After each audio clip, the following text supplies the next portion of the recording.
서울의 아파트 거래가 또 끊겼습니다. 목동의 경우 1년 전과 비교하면 4분의 1 수준이라고 하는데요. 금리 인상 등의 영향으로 거래 절벽 현상은 더 심화될 것이라는 전망입니다.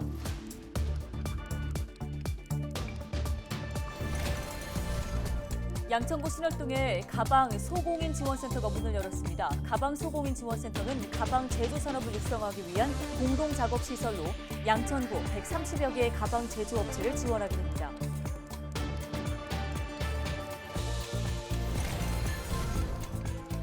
서울 지역의 신규 확진자 수가 7천 명대로 집계됐습니다.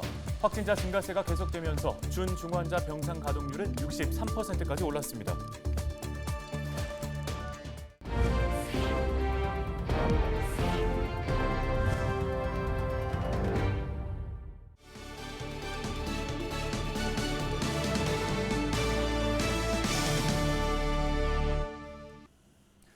여러분 안녕하십니까? 헬로티비 뉴스입니다. 요새 동네 부동산에서는 아파트 파는 게 하늘의 별따기라고 합니다. 집을 사려는 사람이 없기 때문인데요. 네, 서울의 아파트 거래량이 16년 만에 최저치를 기록할 것으로 예상됩니다. 김진재 기자입니다. 양천구 목동엔 아파트 단지입니다. 지난해 상반기에 이 단지에서는 23건의 매매 거래가 이루어졌는데요. 올해 상반기 매매는 한 건에 그쳤습니다. 다른 아파트도 상황은 비슷합니다. 목동의 또 다른 아파트 역시 지난해 상반기에는 17건이 거래됐지만 올해 매매 건수는 2건에 불과합니다. 올해 상반기 양천구 아파트 매매 거래는 모두 281건, 1년 전 같은 기간과 비교하면 4분의 1 수준입니다.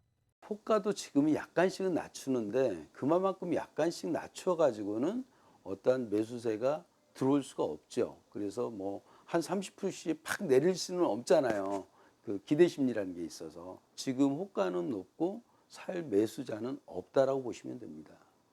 특히 올해 7월 서울의 아파트 거래량은 역대 최저를 기록할 것으로 전망되고 있습니다. 서울시가 관련 통계를 작성한 지난 2006년 이후 거래량이 가장 적었던 달은 815건을 기록했던 지난 2월. 이를 기준 서울 부동산 정보광장에서 확인한 지난달 서울의 아파트 거래량은 342건입니다. 7월 말 계약건에 대한 실거래가 신고 기한은 이달 말까지. 아직 기한이 남아있긴 하지만 현재까지 집계된 건수를 고려하면 서울의 아파트 거래량은 16년 만에 역대 최저치를 기록할 가능성이 높습니다. 금리가 굉장히 많이 상승이 된 부분이 있고 이에 부담감이 있고 또 하나는 이제 거래량이 근 2년간 거의 뭐 100% 가까이 많이 늘어났던 것만큼 이제는 이제 새로운 매수인이 이제 살 수 있는 여력이 있는 사람들이 많이 없다라고 좀 보시면 될 것 같아요. 집값 고점 인식이 커진 데다 금리는 오름세를 이어가고 있는 상황. 전문가들은 정부가 당장 부동산 규제를 완화하더라도 내년 상반기까지는 거래 절벽 현상이 이어질 것으로 보고 있습니다. 헬로티비 뉴스 김진재입니다. 서울의 코로나19 신규 확진자 수가 7천 명대로 집계됐습니다. 서울시는 1일 0시 기준 신규 확진자는 7,340명이라고 밝혔습니다. 사망자는 1명이 추가돼 누적 사망자는 4,970명이 됐습니다. 지역별 신규 확진자는 양천 345명, 은평 337명입니다. 코로나19 전담병상 가동 현황은 중증 환자 병상 가동률은 35.6%, 준중환자 병상 가동률은 63%를 보이고 있습니다.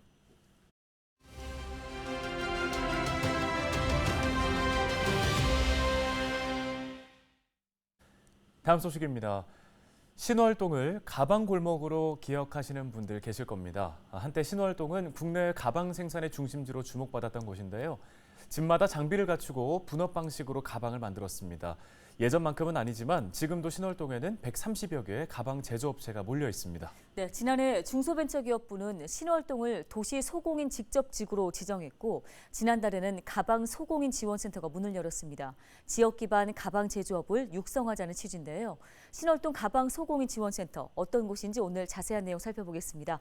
강희건 양천구 가방 소공인 지원센터장 전화 연결해 보겠습니다. 안녕하십니까? 예, 안녕하세요. 예, 우선 코로나로 상공인들뿐 아니라 소공인들 역시 어려운 시기를 보냈을 것 같습니다. 현재 지금 신월동에서 가방 제조업에 종사하고 계신 분들 코로나 이후 상황이 어떠신지요? 우선 그 원부자재 값이 많이 올랐다는 것이 우리 소공인들한테 큰 부담이 됩니다. 그 소공인들이 원부자재를 구입하고 가방 제작 후에 납품을 해야 되는데 납품처럼 소비자가를 올리기 부담스러워하는 입장입니다. 때문에 그 원부자재 값은 올랐지만 소공인들은 기준 금액 그대로 납품을 해야 돼서 가방 제조업 자체가 마진이 별로 남지 않는 편인데 마진 폭이 더욱 줄어들게 되었습니다. 그 코로나19를 겪으며 폐업한 공장도 여럿이 있고 폐업이 아니더라도 공장이 쉬고 있는 곳, 원부자재 값이 오른 탓에 인건비 보장이 안 되는 곳도 있다고 합니다. 어떤 사람들은 일하는 것보다 쉬는 게 더 돈 버는 일이라고 한다고 할 정도로 열악한 상황입니다. 네, 이런 가운데 가방 소공인 지원센터가 문을 열었습니다. 어떤 곳인지 또 일반 주민들도 이용할 수 있는지 궁금한데요. 저희 센터는 3층과 지층으로 구성되어 있고 각 층별로 소개해 드리도록 하겠습니다. 우선 3층에는 전시실, CAD 강의실, 재단실 등이 있고요. 전시실은 집적지 소공인들의 제품을 전시하는 공간이고 CAD 강의실은 센터에서 진행하는 교육 프로그램을 하는 곳인데요. CAD 및 클루 기반 3D 프로그램을 교육할 예정이며 청년 창업자, 관내 소공인들, 그리고 가업 승계 청년 등을 대상으로 하고 있습니다. 다음은 재단실입니다. 패턴 입력기, 패턴 출력기, 마카 출력기, 자동 재단기를 구비해 놓고 있습니다. 이 중 자동 재단기는 1억 2천 정도의 고가 장비로 그동안 소공인들이 이용하시기에는 재정적 어려움이 많이 있었죠. 저희 센터에서 소공인분들의 많은 이용이 있을 것이라고 기대하고 있는 품목입니다. 이번에는 지층의 시설인 공동작업장과 샘플실, 봉제교육실이 있는데요. 공동작업장은 총 48대의 장비로 다양한 공정별로 활용할 수 있게 구비해 놓았습니다. 이곳은 이메일 또는 센터 방문을 통한 사전 신청으로 운영될 예정입니다. 샘플실은 디자이너 혹은 집적지 소공인 중 새로운 제품을 개발하고자 하는 분들이 시제품을 만드는 장소입니다. 컴퓨터를 이용해 제품을 시연해보고 패턴 출력기에서 출력된 패턴을 가지고 재단을 하여 샘플을 만드는 곳입니다. 마지막으로 봉제 강의실입니다. 봉제 교육을 실시할 예정이며 봉제업계 취업을 희망하는 사람, 봉제 기술을 익히고자 하는 사람 등을 대상으로 하고 있습니다. 이 중 일반 주민들이 이용할 수 있는 공간은 강의실과 공동작업장입니다. 지금도 교육 프로그램 신청을 받고 있으니 일반 주민분들도 수강하고픈 프로그램이 있다면 신청을 통해 이용 가능합니다. 마찬가지로 공동작업장도 신청을 통해 이용이 가능하고요. 근시일 내로 블로그에 공동작업장의 장비 목록을 업로드할 예정이오니 주민분들이 이를 참고하시면 좋을 것 같습니다. 네, 끝으로 센터 운영과 더불어 양천구 가방 제조 산업 활성화를 위해서 앞으로 추가적으로 어떠한 또 지원들이 필요하다고 보시는지요? 센터의 장비를 몇 시간가량 이렇게 대여하는 것보다 장비 자체를 대여해 주는 것이 더 유용할 것이라고 생각을 하는데요.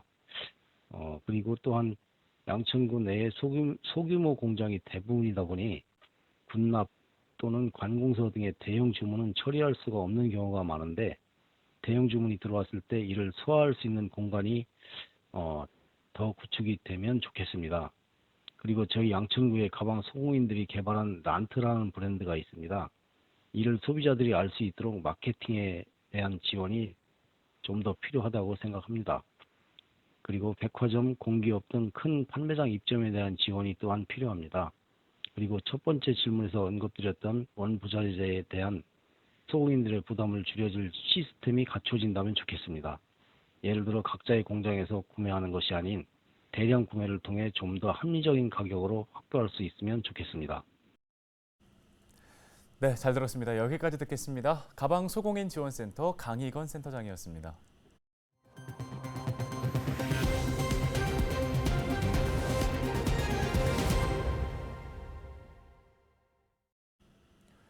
LG헬로비전과 국립생태원이 지난달 29일 멸종위기종 보호를 위해 손을 잡았습니다.